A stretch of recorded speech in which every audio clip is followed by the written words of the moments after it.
Isayas, Kabanata 66. Ito ang sabi ni Yahweh, ang aking trono ay ang kalangitan, at ang daigdig ang aking tuntungan.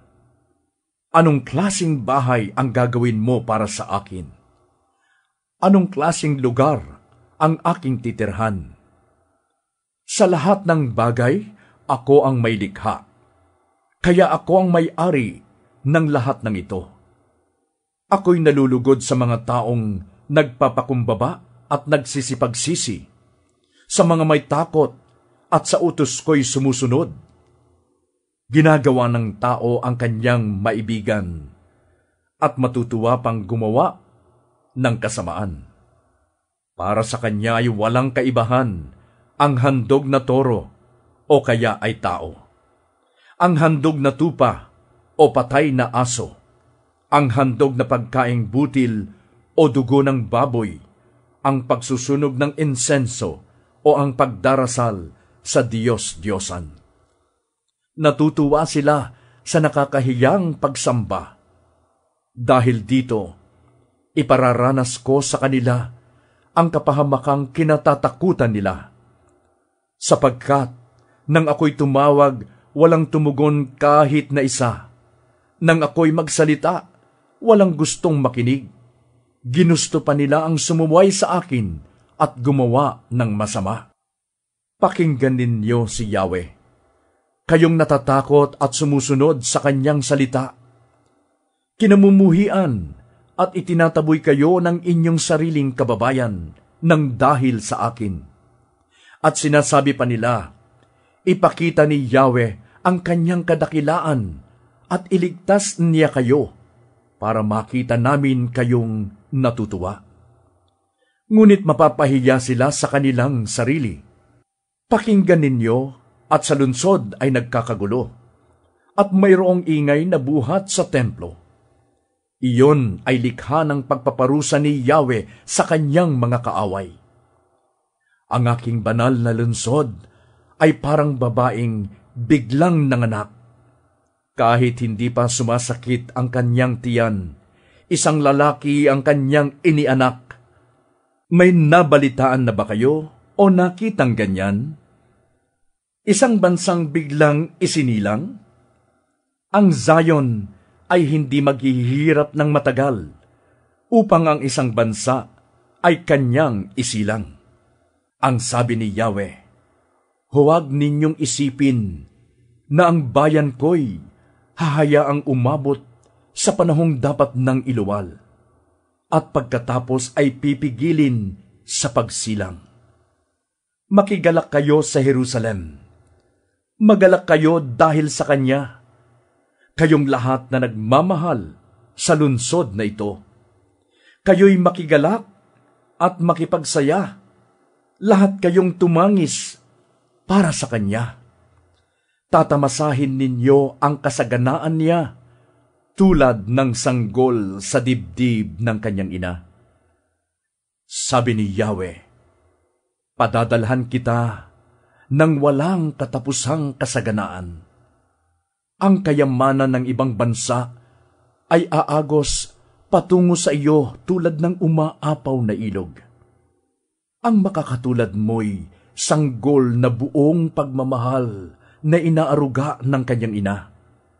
Aaliwin kita sa Jerusalem, tulad ng pag-aliw ng ina sa kanyang anak. Ikaw ay magagalak kapag nakita mo ang lahat ng ito. Ikaw ay lalakas at lulusog. Sa gayon, malalaman mong akong si Yahweh ang tumutulong sa mga sumusunod sa akin, at siya ring nagpaparusa sa mga kaaway.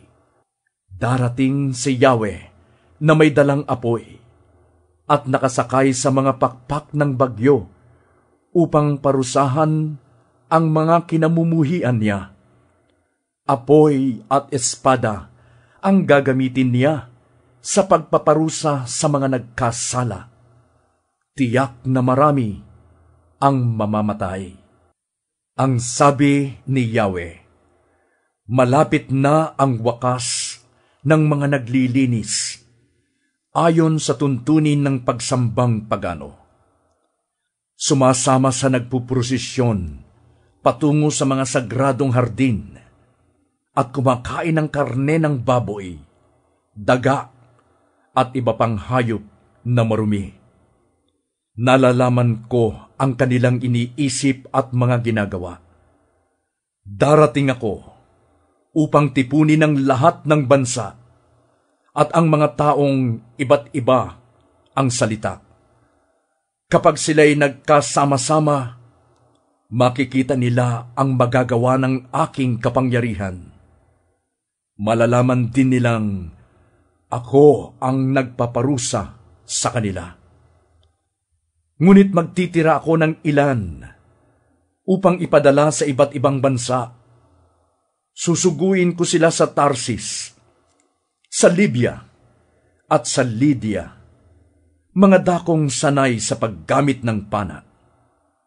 Magsusugo rin ako sa Tubal at Javan, at sa mga baybaying hindi pa ako nababalita sa aking kabantugan. Ipahahayag nila sa lahat ng bansa kung gaano ako kadakila. Bilang handog sa akin sa banal na bundok sa Jerusalem, ibabalik nila ang mga kababayan ninyo buhat sa pinagtapunan sa kanila. Sila'y darating na sakay ng mga kabayo, asno, kamelyo, karwahe at kariton, tulad ng pagdadala ng mga handog na pagkaing butil sa templo. Nakalagay sa malilinis na sisidlan ayon sa kautusan. Ang iba sa kanila ay gagawin kong mga pari at ang iba naman ay Levita. Kung paanong tatagal ang bagong langit at bagong lupa sa pamamagitan ng aking kapangyarihan, gayon tatagal ang lahi mo at pangalan. Tuwing araw ng pamamahinga at pista ng bagong buwan, lahat ng bansa ay sasamba sa akin, ang sabi ni Yahweh. Sa kanilang pag-alis, makikita nila ang mga bangkay ng mga naghimagsik laban sa akin. Ang uod na kakain sa kanila'y hindi mamamatay. Gayon din ang apoy na susunog sa kanila. Ang kalagayan nila'y magiging kahiya-hiya sa buong sangkatauhan.